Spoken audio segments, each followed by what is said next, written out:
One explosion, one night of fire, and suddenly $216 billion to $400 billion in promised reconstruction money doesn't just pause, it evaporates. Not because buildings were destroyed, not because roads were hit, but because confidence was. This is the central misunderstanding of modern geopolitical economics. Wars don't end when the shooting slows. They end when capital believes it's safe to return. In Syria, that belief just collapsed. Tonight, we're not talking about rubble. We're talking about risk. We're talking about why one attack can reset an entire country's economic future, and why Syria's reconstruction may already be trapped before it truly begins. This is the Syria Reconstruction trap. First, the false dawn, why 2025 briefly looked like Syria's economic turning point. Second, the structural weakness, why Syria's economy was already on life support before the attack. Third, the real damage, how investor confidence collapses and why capital flees instantly. And finally, the capstone conclusion, what this means for Syria's future and why security, not money, is the real bottleneck. Stay with me because the most important damage here is invisible. Act 1. The false dawn. In early 2025, Syria appeared to step out of political darkness and into something resembling transition. After years of isolation, the post-Assad political realignment under Ahmad al-Sharaa signaled a shift. Not a clean break, but a recalibration. Western governments didn't declare victory, they didn't declare peace, but they did something far more economically significant. They adjusted sanctions. The United States and the European Union eased restrictions related to energy infrastructure, humanitarian-linked financial flows, central bank transactions, limited trade facilitation. This wasn't generosity, it was signaling. To banks, to insurers, to sovereign wealth funds, to reconstruction contractors. And the prize was enormous. According to World Bank, UNDP, and UNWINSESQA, estimates rebuilding Syria would require between $216 billion and $400 billion, making it one of the largest reconstruction efforts since World War II. Entire cities needed rebuilding.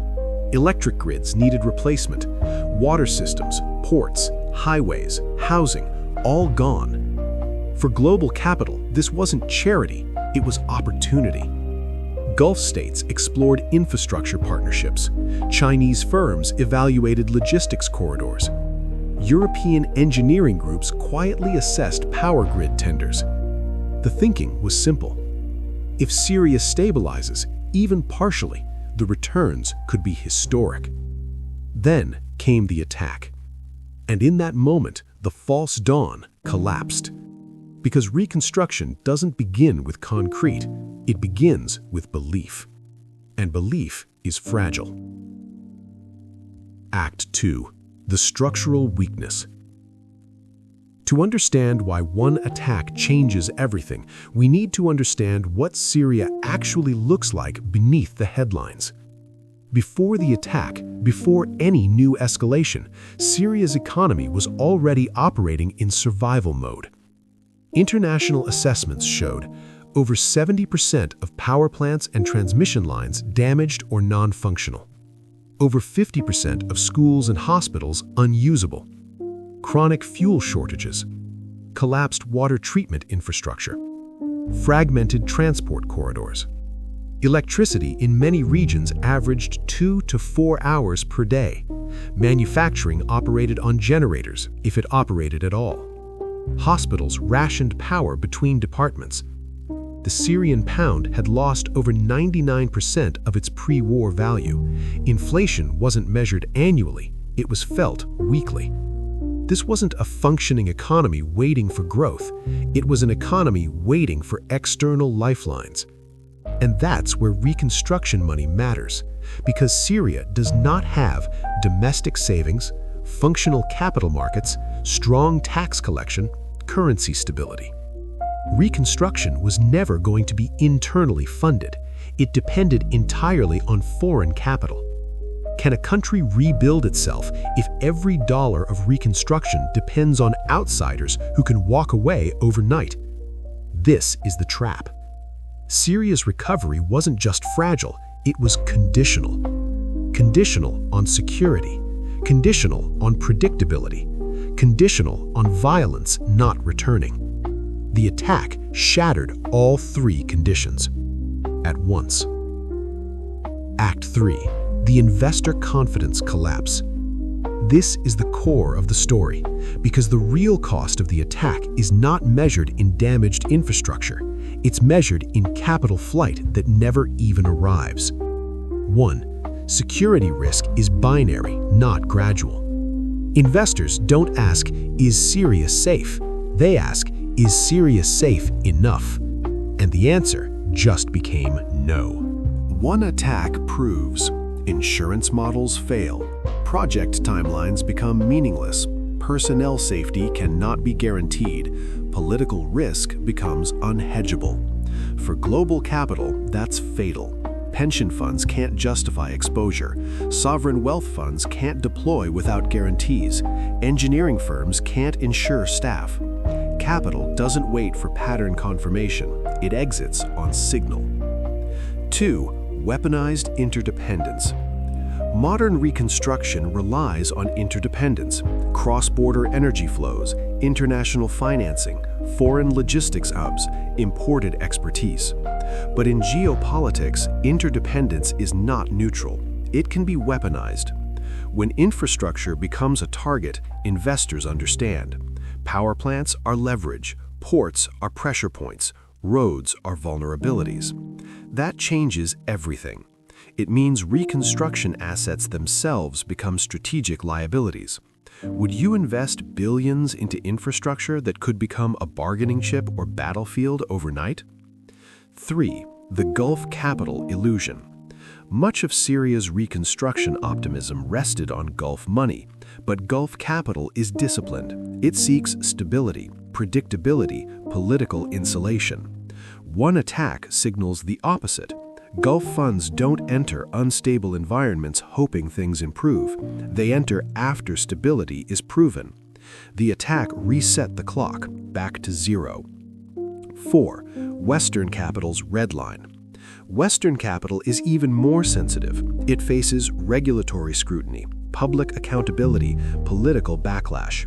One headline linking Western firms to instability is enough to freeze deals. No board signs off on Syria now. Not this year, not next year. Act 4. The Capstone conclusion. Here's the hard truth. Syria's reconstruction was never primarily an engineering challenge. It was an institutional and security challenge. Money exists, expertise exists, demand exists. What doesn't exist is confidence. And confidence cannot be rebuilt with press releases or partial sanctions relief. It requires sustained security, institutional credibility, predictable governance, protection of assets and people. The attack proved that Syria is not there yet. So what happens now? Syria turns inward. Reconstruction slows to humanitarian-scale efforts. Projects rely on limited domestic resources, ad hoc regional support, politically aligned partners. This is not recovery, it's endurance. Is reconstruction even possible without security, or does security have to come first, no matter the cost? The tragedy is not that Syria needs $216 billion. The tragedy is that it may never access it. Because in the global economy, capital is patient, but only where it feels safe. One attack didn't destroy Syria's future. It reminded the world why that future remains so far away. This is not the end of the war. It's the continuation of it by economic means. And that is the real reconstruction trap. Sources and data references for transparency. World Bank, Syria Damage and Needs Assessment. UNDP, Post-Conflict Reconstruction Estimates.